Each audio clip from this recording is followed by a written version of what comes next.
Let's get into it. I don't know if it was malicious. Probably not. But I do know it was another WTF moment. My question of ownership would be, was it worth it? And the architect, and I use that term loosely, given there wasn't much architecture, more finger painting with this team. It's like the running of the Bulls in Pamplona.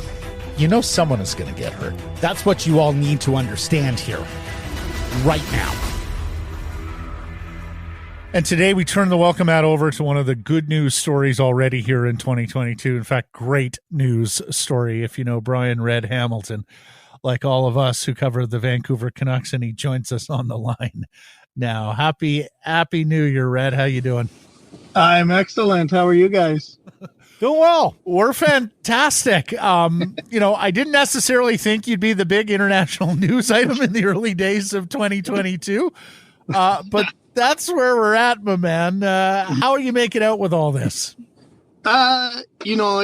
It's great because it's bringing awareness to something that I've learned is important and is not really talked about and can sneak up on you. And, through the last 2 months of seeing the doctor and the plastic surgeon, I'm not alone. And fortunately, through the power of social media and the followers that the Canucks and Kraken have, a lot of people have been educated in the last 48, 72 hours.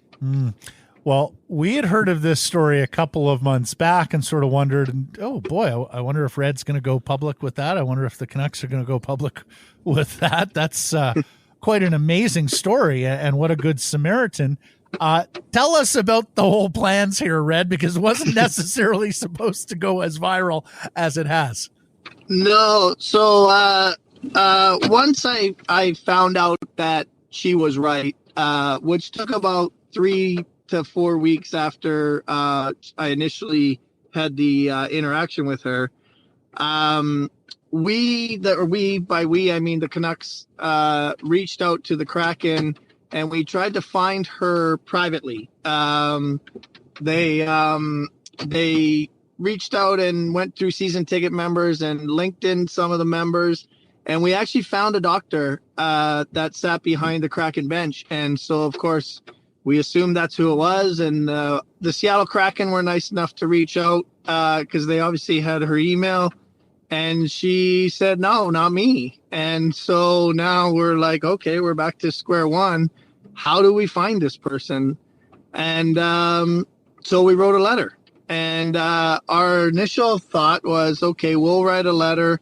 We'll put it on our social media. We'll ask the Kraken, and we'll reach out to Dave Tomlinson and see if he'll retweet it. He's probably got a pretty good Kraken following, and he knows me, and maybe he's willing to get this story out there. So CMAC said, okay, yeah, like that's our plan. And then we released the letter, and well, Dave Thompson retweeted it, but so did everybody else. So Sniper turned into an assist man, did he? Wow. For this? Yeah. So I couldn't believe it, and it was a little bit overwhelming because we were flying into Seattle on that day, and that's not a great situation for an equipment guy to fly in and practice within an hour and a half of landing. So it was a little chaotic. We're trying to get the guys on the ice, and so I actually put my phone down. I was like, I can't deal with this right now because my phone was blowing up. Red, do you think you would have gone public with the story if you had just found her privately as you had intended? I don't know. I don't, maybe word of mouth, or maybe if the Kraken, I know the Kraken loved the story right from the get-go. And so if they wanted to get it out there, like it's a real feel-good story. But the best part about the story is how amazing Nadia is. And, I didn't know any of that either. So, I really think the story is, that this woman is pre-med and 22 years old and spots this the way she spotted it. Like, I didn't know if she sat 2 rows behind me and looked at me the whole game. Like she wasn't even close to me. I walked by her and she saw it. So the story just kept getting bigger and bigger. So maybe once I met her, I would have been to Craig McEwen, like, we got to celebrate this woman. Like, that's what it's really about. It's about celebrating what she did. And she overcame the fear of thinking she was insulting me by pointing out something on my neck that was irregular. So she overcame that fear, but then she thought I did nothing about her. I didn't even care, or did I do something about it? And so she had no closure. I had no one to thank. I knew what was going on. So at the end of the day, I feel like I can't answer that question. Yeah. Well, I read that you gave her a little bit of short shrift initially, and look, I can understand it. Like, how zoned in are you during a game, right? Like, that's your workplace, and you've got somebody tapping on the glass there. Like, I thought for sure she wanted a puck when she had her phone against the glass, or a stick. And she's masked and has this crazy hat on and a Kraken jersey. So I do not expect her to be like, hey, you got cancer and you need a mole that's cancerous and you got to get it checked. And I didn't know I had the mole. Mm-hmm. Like, the mole in my mind didn't exist. So I didn't know she had the right person. I'm like, who am I supposed to tell this to? And then when you get in the room in the intermission, there's the visors to clean. And, if a guy needs a skate down, you're going to skate to Patty. And, like, the intermission isn't like, okay, I'll just sit down and relax. Yeah. And then the start of the third is pulling the bags, getting the guys ready to go. So it all happened, because it happened at the end of the second. So it all happens, and then the whole thing goes on. I go back out to the bench, and we got the whole thing with Connor Garland and the two fans, and that's right behind me. And then we coming home from a 14-day road trip, and the next morning it kind of resonated. And what really resonated was the way she wrote the note. Like, it wasn't just like, hey, you got something on your neck, you should get checked. It was in bold. There was letters in different, words in different color to stand out. Doctor, mole, and cancer were in different letters that stood out. And so I was like, man, like, she really took a lot of time and effort to write that. I kind of owe it to her to get this. Like, maybe she knows something here. Mm. So, of course, wouldn't be the first fan who wanted a puck, and perhaps hard to take someone seriously who's wearing a squid hat. Although it's an awesome lid from their point. I love it. From their point, so do I. People have asked me where she got it. Do you think that the Hamiltons and Nadia are going to have a relationship going forward? Like, is this bound you guys? My mom and her mom have already connected on Facebook and have commented on each other's and are planning a dinner.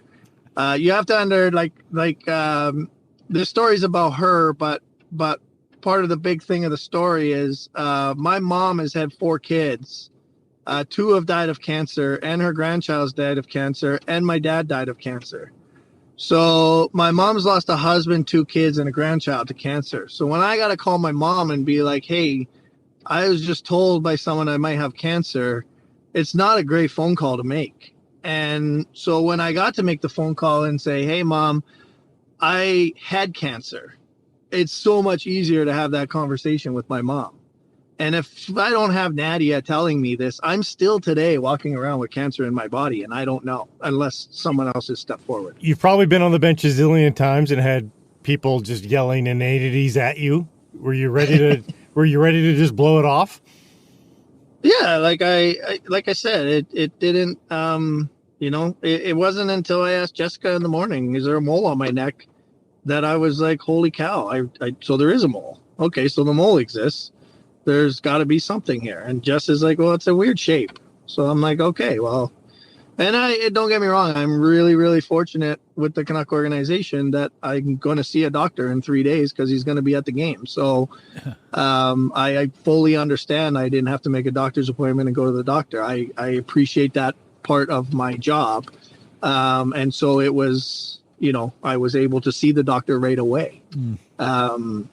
Otherwise, I'm making a doctor's appointment and 2 weeks later or 3 weeks later asking about this mole on the back of my neck. So, last question. What does your boss, Patty O'Neill, think of all the celebrity and all the extra work he's been forced to do with you doing all this media?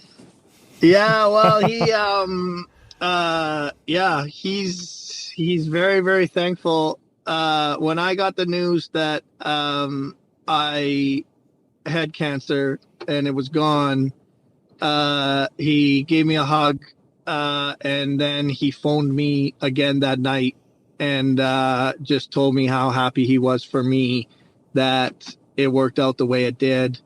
For me, Patty, Mac, the rest of the training staff, I think, like the rest of the world, we're just thankful for Nadia, and we're thankful for the recognition she's getting because she's the hero in this. I'm just the guest star, and the lucky human that crossed her path in front of her. Pretty good media availability so far, though. This little visit. I mean, we may ask more of you here going forward, Red. Hopefully, this isn't the end of it. I mean, post game analysis. It's all on the table here. Yeah, not bad.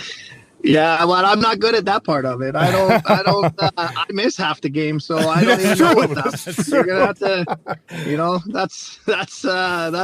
that's not what I can't give you much on that.